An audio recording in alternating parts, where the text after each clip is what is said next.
사랑하는 여러분, 평안하신지요? 오늘 우리는 삶의 가장 근본적인 질문 중 하나에 대해 함께 묵상하고자 합니다. 바로 진리와 자유에 대한 이야기입니다. 우리는 모두 자유로운 삶을 갈망합니다. 하지만 진정한 자유란 무엇일까요? 그리고 그 자유는 어디에서 오는 것일까요? 오늘의 깊은 묵상으로 들어가기 앞서 잠시 여러분께 부탁의 말씀을 드립니다. 만약 이 말씀이 여러분의 마음에 울림을 주고 하나님의 은혜를 느끼게 한다면 이 영상을 다른 이들과 함께 나누어 주십시오. 여러분의 좋아요와 구독은 저희가 이 귀한 사역을 계속 이어나가는 데 큰 힘이 됩니다. 말씀을 나누는 것은 곧 은혜를 나누는 것이며 그 나눔을 통해 하나님의 사랑이 더욱 널리 퍼져나가게 될 것입니다.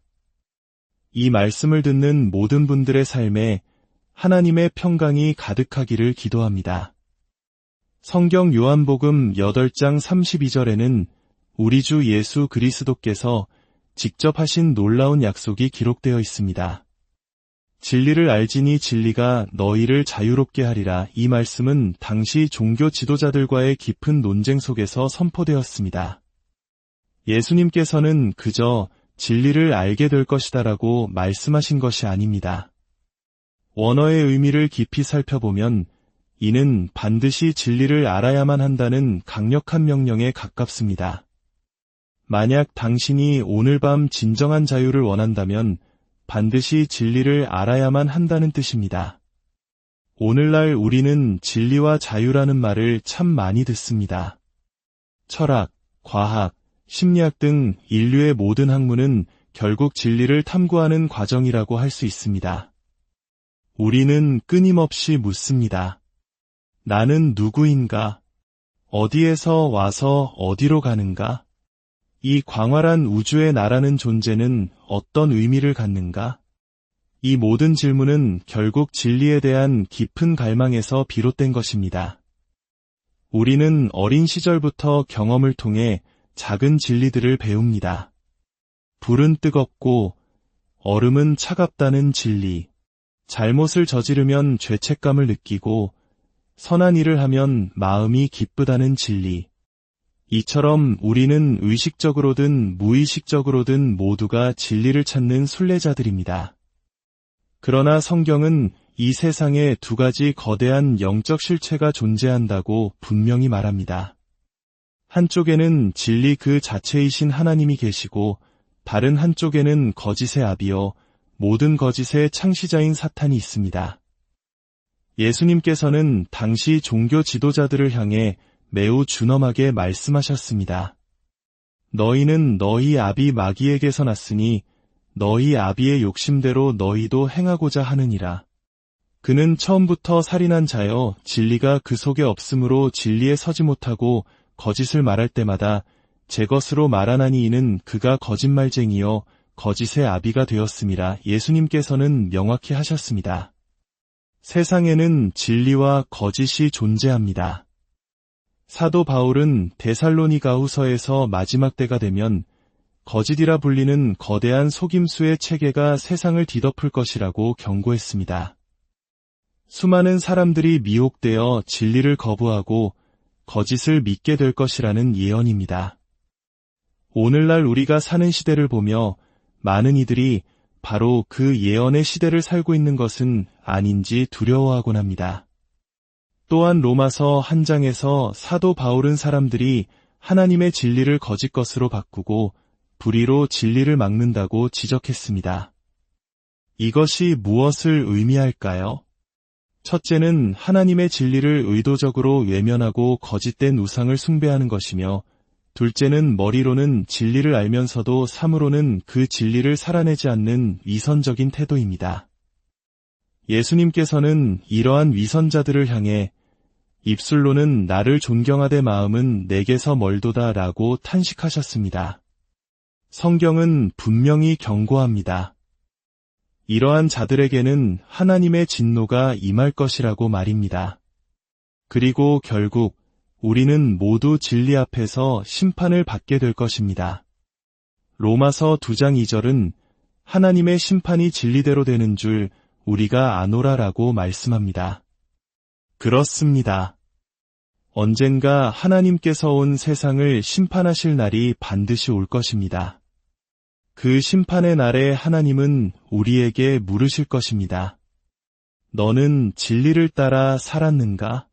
너는 진리를 믿었는가? 너는 진리를 받아들였는가? 아니면 진리를 거짓으로 바꾸었는가? 혹은 진리를 알면서도 불의 가운데 살았는가? 하나님께서는 우리가 진리에 대해 어떤 태도를 보였는지 반드시 물으실 것입니다. 그렇다면 그 절대적인 진리는 어디에서 찾을 수 있습니까? 세상의 모든 종교와 철학이 진리의 일부 조각들을 가지고 있을지는 모릅니다. 그러나 모든 진리를 온전히 찾을 수 있는 곳은 단 한 곳뿐입니다. 예수님께서는 이렇게 말씀하셨습니다. 진리에 속한 자는 내 음성을 듣느니라. 인류의 위대한 성인 중 한 명인 석가모니는 마지막 순간까지 나는 여전히 진리를 찾고 있다고 말했습니다. 그러나 예수님께서는 인류 역사상 그 누구도 하지 못했던 놀랍고도 충격적인 선언을 하셨습니다. 내가 곧 길이요 진리요 생명이다. 예수님은 자신이 진리를 가르치는 선생이나 진리로 가는 길을 안내하는 예언자라고 말씀하지 않으셨습니다. 그분은 자신이 바로 진리 그 자체이며 모든 진리의 실체라고 선포하셨습니다. 이 엄청난 선언 앞에서 우리는 세 가지 선택지 앞에 놓이게 됩니다. 첫째, 예수는 스스로를 신이라고 착각한 정신 이상자이거나, 둘째, 인류를 속인 희대의 거짓말쟁이거나, 셋째, 그분의 말씀 그대로 정말 진리이신 하나님의 아들이라는 것입니다. 만약 그분이 정말 진리이신데 우리가 그분을 거부하고 거짓을 택한다면 우리는 영원히 돌이킬 수 없는 치명적인 실수를 저지르는 것입니다. 저는 개인적으로 예수님이 진리이심을 믿습니다. 그분이 모든 진리의 실체이심을 믿습니다. 제가 믿음으로 그 진리를 받아들이는 발걸음을 내디뎠을 때 제 삶은 완전히 변화되었습니다. 그리고 하나님께서는 이 진리를 너무나도 단순하게 만드셔서 눈먼 자나 듣지 못하는 자나 피부색이 어떠하든 많이 배운 사람이든 배우지 못한 사람이든 그 누구라도 와서 알 수 있도록 하셨습니다. 저는 평생을 배워도 알기 어려운 지식을 가진 대학의 교수님들도 위대한 과학자들도 이 진리 앞에 겸손히 무릎 꿇고 그리스도를 영접하여 삶이 변화되는 것을 보았습니다. 동시에 글자 하나 모르는 분들이 이 단순한 진리를 깨닫고 세상이 줄 수 없는 만족과 기쁨을 누리며 살아가는 것도 보았습니다. 이것이 바로 복음의 신비입니다. 가장 단순하면서도 가장 심오한 진리. 예수님은 우리 자신에 대한 진리를 말씀해 주셨습니다. 왜 우리 마음속에는 탐욕과 교만, 미움과 시기, 다툼이 끊이지 않는 것일까요? 왜 인류의 역사는 전쟁으로 얼룩져 있을까요? 우리 민족이 겪었던 아픈 역사와 지금도 계속되는 분단의 현실은 무엇 때문일까요? 성경은 그 근본 원인이 우리 마음의 병, 바로 죄 때문이라고 진단합니다. 사람의 마음에서 나오는 것은 악한 생각, 곧 음란과 도둑질과 살인과 간음과 탐욕과 악독과 속임과 음탕과 질투와 비방과 교만과 우매함이니 이 모든 악한 것이 다 속에서 나와서 사람을 더럽게 하느니라. 세상의 문제는 인종 문제도 가난의 문제도 전쟁의 문제도 아닙니다. 그 모든 문제의 뿌리에는 바로 변화되지 않은 인간의 마음, 죄의 문제가 있습니다. 그래서 예수님께서는 사람이 거듭나지 아니하면 하나님의 나라를 볼 수 없느니라고 말씀하신 것입니다. 우리는 새로운 마음, 사랑으로 지배되는 새로운 본성을 받아야만 합니다. 우리는 스스로의 힘으로는 서로를 온전히 사랑할 수 없다는 것을 너무나 잘 압니다. 그 사랑의 능력을 어디서 얻을 수 있을까요? 바로 예수 그리스도를 통해서입니다. 우리가 그리스도를 마음에 영접하는 순간 성령 하나님께서 우리 안에 들어오셔서 사랑과 희락과 화평과 오래 참음과 자비와 양선과 충성과 온유와 절제와 같은 성령의 열매들을 초자연적으로 맺게 하십니다. 또한 예수님은 회개에 대한 진리를 말씀하셨습니다. 회개하지 아니하면 다 이와 같이 망하리라. 회개란 무엇입니까? 하나님, 제가 죄인입니다. 제 삶의 방식을 바꾸기 원합니다. 이제부터 주님을 따르고 섬기겠습니다. 어떤 대가를 치르더라도 주님의 길을 가겠습니다. 라고 결단하는 것입니다. 회개는 단순히 후회하는 감정이 아니라 삶의 방향을 180도 바꾸는 것입니다.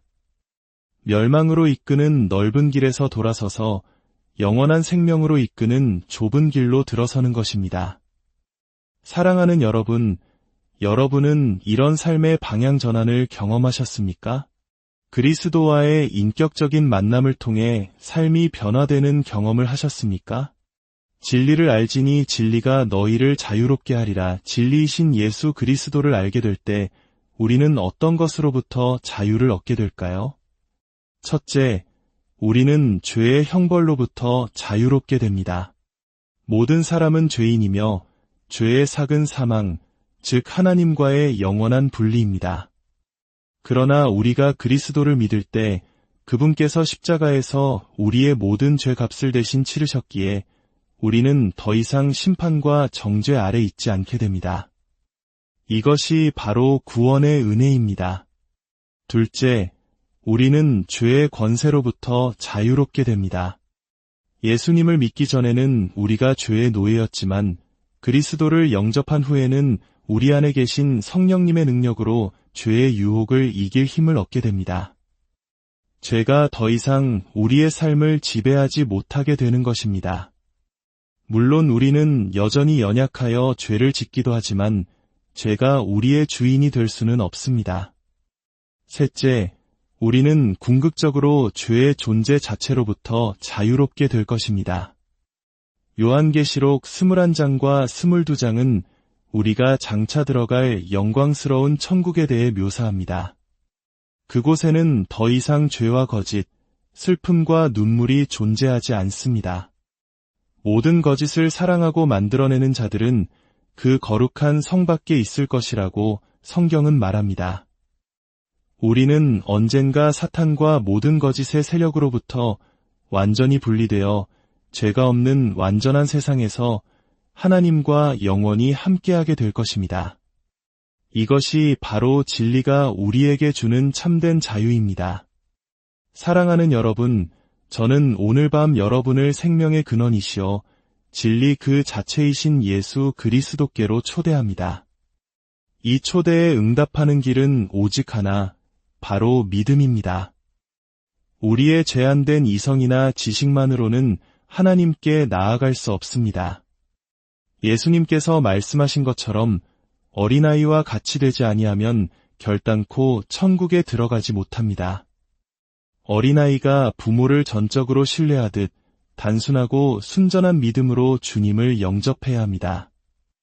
여러분이 지금 어디에 계시든지 여러분의 방에서, 차 안에서 혹은 길을 걷다가 이 말씀을 듣고 계시든지 이 초대는 바로 당신을 위한 것입니다. 마음의 문을 열고 이렇게 기도해 보십시오. 하나님 아버지, 저는 죄인입니다. 저 자신의 힘으로는 죄의 문제를 해결할 수 없음을 고백합니다. 진리이신 예수 그리스도께서 저의 죄를 위해 십자가에서 죽으시고 부활하셨음을 믿습니다. 지금 제 마음의 문을 엽니다. 예수님, 제 삶의 주인으로 들어와 주십시오. 저의 모든 죄를 용서해 주시고 저를 변화시켜 주옵소서. 이제부터 제 남은 생을 주님을 위해 살겠습니다. 예수님의 이름으로 기도합니다. 아멘. 이 기도를 진심으로 드리셨다면 여러분의 삶에 놀라운 변화가 시작될 것입니다. 물론 그리스도를 따르는 길은 때로 힘들고 어려울 수 있습니다. 그러나 기억하십시오. 여러분은 결코 혼자가 아닙니다. 주님께서 세상 끝날까지 여러분과 항상 함께 하시겠다고 약속하셨습니다. 주 예수 그리스도의 은혜와 하나님의 무한하신 사랑과 성령님의 교통하심이 이 말씀을 듣는 모든 분들의 삶 위에 지금부터 영원까지 함께 하시기를